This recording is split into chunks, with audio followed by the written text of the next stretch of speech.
An important safety message post-storm Éowyn. Fallen wires are live.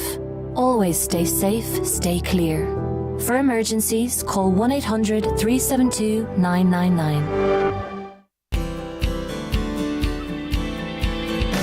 Highland Radio. Your voice, your station. Highland Radio. I'll light the fire. And a very good evening to you, I was going to say. And just my music is just away on top of me there, but welcome back. And as promised, in the studios with me now, I have members of the Letterkenny Music and Drama Group, and I've got Mary Lane and I've got Geraldine Gallagher at the moment, and you never know who else might drop in. You're very welcome, ladies. Thanks very much, Jean, for having us. And if I can get the cameras on, So, Mary, you are directing again. I am indeed, yes. Yeah, I can't get enough of it. You are a busy lady because you directed the Towpath, the one act before Christmas. That's right. Or in the autumn. And then you directed the musical Rent as well. So now you're directing a relatively new play by Nina Raine called Consent. That's right, yes. It was first staged in London in 2017.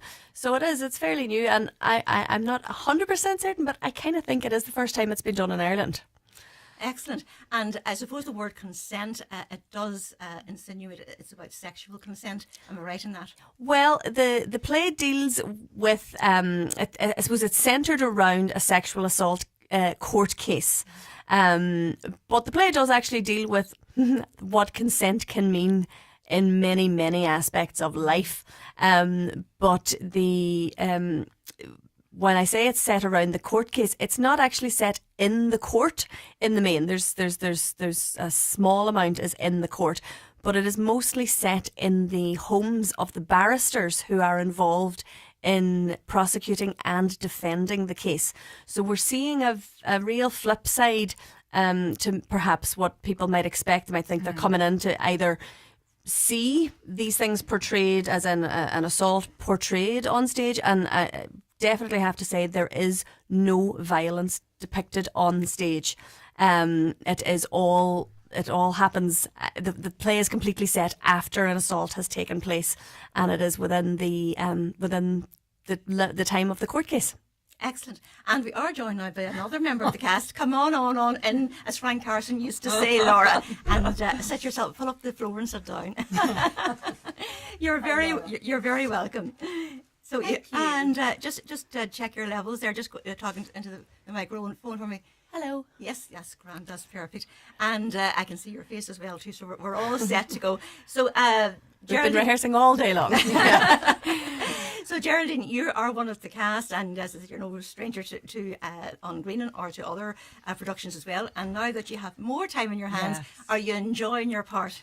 Yeah, I really, really am enjoying it. I actually wasn't there for the initial auditions, but Mary Lane very kindly asked if I'd like to try out for the role of Gail. Now, the role of Gail she's a sort of a side dish to the main platter, and the main platter really is the unravelling of the barristers and their wives' personal lives. I suppose my scenes hinge around I am a rape victim in this, and there is quite a provocative and evocative cross-examination of me in the docks, but it's a great part, and it kind of challenges people's perception of, do you make a judgment on somebody because of where they're from or their social class or how they look? And actually it would appear with some of these barristers that they may just do that. So it asks a lot of questions, it provokes a lot of commentary. There is really a lot of dark humour in it. You may gasp every now and then. The audience, I expect, will gasp. I expect they will laugh. It's a bit irreverent at times. Well, I am. It's terribly irreverent at some places.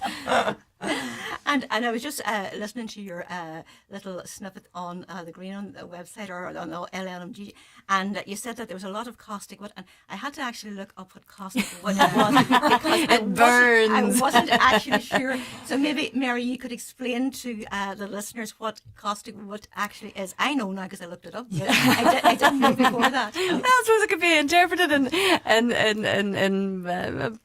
different ways to different people. Some of it is incredibly cutting. Some of it is very corrosive. I suppose that's where I definitely took the term from. Some of the excellent one-liners that either these barristers, their wives, their partners, even the victims that are involved, can throw away, and some of it will definitely burn very deep.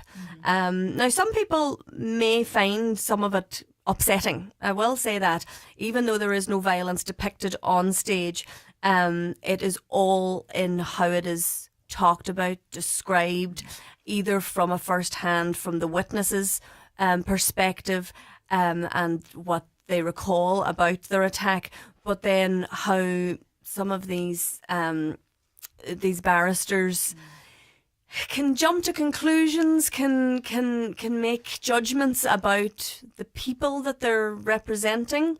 They're not supposed to, but in the characters in this play, they do. So to see that and how, I suppose, cutting some of those descriptions can be. Some of it's very funny, but yes, caustic wit. Yeah, and there's a chance, the first scene particularly, we're well used to it now, but there's a chance that certain audience members may be slightly offended once or twice by the language, but it really is a porthole into what may be discussed outside of the court setting. So I often think too, you were saying about it might be, for some people it might be a bit disturbing. Like whenever we're doing the one night festivals, maybe the theme of suicide or something like that is dealt with, and there may be somebody in the audience who has a member of the family that has died by suicide, that it can be very tough. And maybe you might have people in the audience too that have been affected, not maybe necessarily by rape, but by domestic violence or something like that. It is very topical at the minute. Absolutely. And like, we are very... I would class myself as very privileged to be able to bring this type of a storyline to the stage, particularly with a local cast, and that we are able to, pardon the pun, do it justice.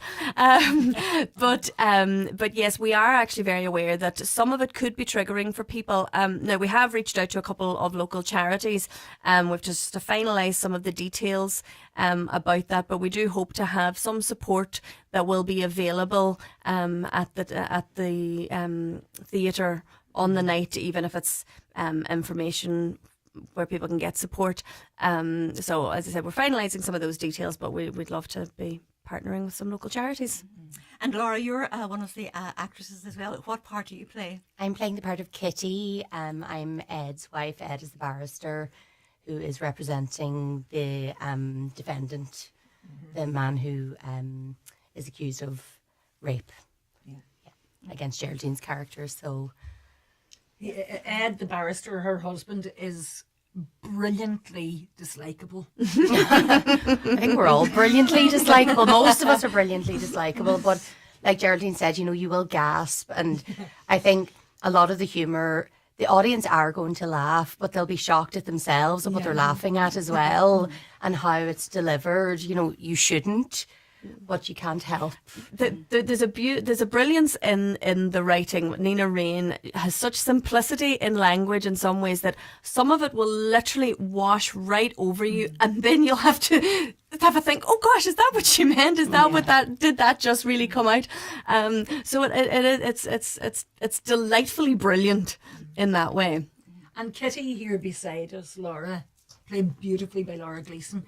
She gives this beautiful air of, kind of a nurturing and loving and partner until she isn't. You want to talk about how manipulative you are? Yeah, there's a big disparity in Kitty at the beginning of the play to the end. I mean, it really changes, and your opinion may change, likely will change. But that's, like Mary says, all down to the writing. It's really skillfully done. Yeah. That you are going to question. You're going to come out of this play really, hopefully, having a great big conversation. What did you think? Well, how did you feel? And it's really evocative in its themes and how it's portrayed. And that's, I think what we're hoping to get people doing is talking about it. And I think that's something with all of the characters, actually, your perspective of every one of them changes throughout the course of the play for a multitude of reasons. So it's very clever like that. Well, two of the cast here, yourself and Geraldine and Laura, but there's a bigger cast than that, Mary. There is indeed. So we have Kitty's husband is played by Sean Donegan. He is Edward, and yes, as we said, he's the defence barrister. And then Elaine Gillespie, who's a real LMDG stalwart, is playing Rachel, who is another barrister, another criminal barrister, not involved in this particular case though. And her husband, Jake, is played by John O'Donnell, who we all know from the One Act Festival. And then, of course, Geraldine as Gail, and Darren Winston is playing the prosecuting barrister, Tim. And then we have Orla Carlin as a love interest, Zara, and Rachel, a coach, is a solicitor. So that's the eight. Eight is eight. And you're on at the weekend, is that right? That's correct. Friday and Saturday night, the 21st and the 22nd. And tickets at Boxed Office, the usual, what is it, That- 074 9120 777. That is it, yes. And Grainan.com. So, just to wind up, anything else you want to let the listeners know about it, Mary? Or Oh, just that I think we can, there might be a preconception that it's going to be a big, heavy night. And there are heavy elements, absolutely. But I really think you will leave fully entertained, challenged, but fully entertained. And just because it has such an adult theme, is there an age limit for the audience? Like, you know, Yes, I think we've given a guidance of 15 plus, but it's a use your own judgment, you know.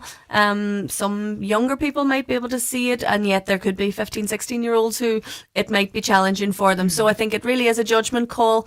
It is adult in its theme. So that's what we would recommend anyway, kind of 15 plus, but use your own judgment. Well, Mary and Laura and Geraldine, thank you so much for taking time out tonight. The best of luck with the show, and hopefully I'll get to see it either Friday or Saturday night. I know there'll be rugby on in our house, so it'll be. Thank you so much, Jean. Thanks a million, Jean. Thank you. Many thanks indeed.